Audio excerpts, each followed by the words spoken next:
references to only being teenagers and young people.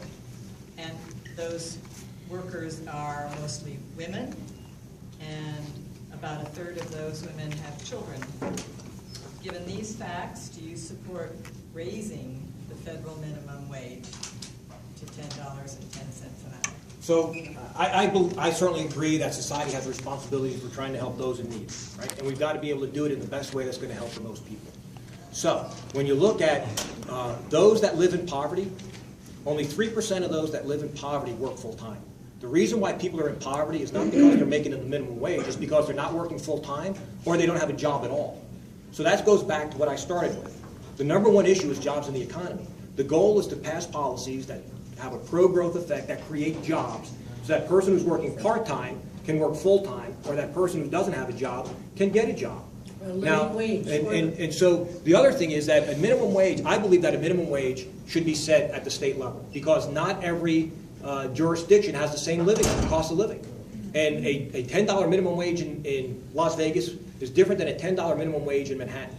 And so I think that that's something that should be left to the states to determine what the minimum wage should be. The goal is to be able to build those ladders of opportunity for people to get out from living in poverty. Again, only 3% of the full-time employees in the country live in poverty. Most people that make the minimum wage are coming from a 2 or 3 income household above the poverty level. Most of them are less than, while there are a growing number that are at the age of 29, most of them are in their first job, and it's more important to be able to give them their first job opportunity. Matter of fact, the Congressional Budget Office just came out today saying that raising the minimum wage would cost $500,000, could cost up to $500,000. No. It said it would lift 900,000 people out of poverty. The mean that it could cost was 500. It could cost nothing, or it could cost up to $1 million. But the mean, yes, the mean was 500. But it also said it would lift almost 1 million people out of poverty. I think, it's not the kid who's working in the fast food joint doesn't need the increased minimum wage. Go to Walmart at midnight. They're middle-aged men. Can I finish? First, I believe that the woman. There. Okay. Well, I have been there. Okay, I have been there. I came from a blue-collar family. Teenagers. Okay, ma'am.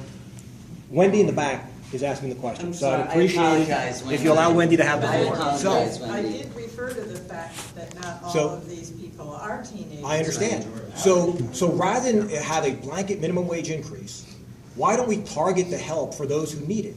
The single mom who's 23 or 24 who's got that minimum wage job. Why don't we look at expanding the earned income tax credit that incentivizes works and gives that person the cash they need and target it, as opposed to giving it to the 17-year-old who's got his first job working in a fast food joint. Are each of these things mutually exclusive?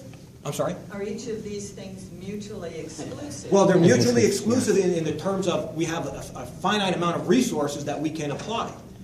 So, I think that you got to look at where can we apply the resources to do the most good for the people who need the help the most. That's the approach that we want to take.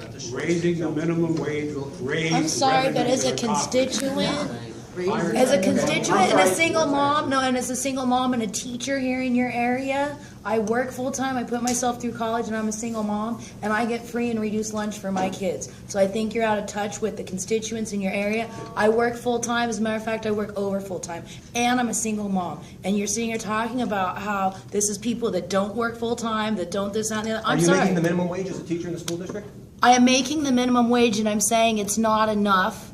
But I'm also saying when you're talking about people in poverty, the school district considers me to be in poverty, and I've been here for 10 years as a teacher, and my kids get free and reduced lunch. There's an inequality and equity that is occurring here that we're not relating, and I'm not trying to be disrespectful in any fashion. I'm saying there's some kind of relation that I'm not having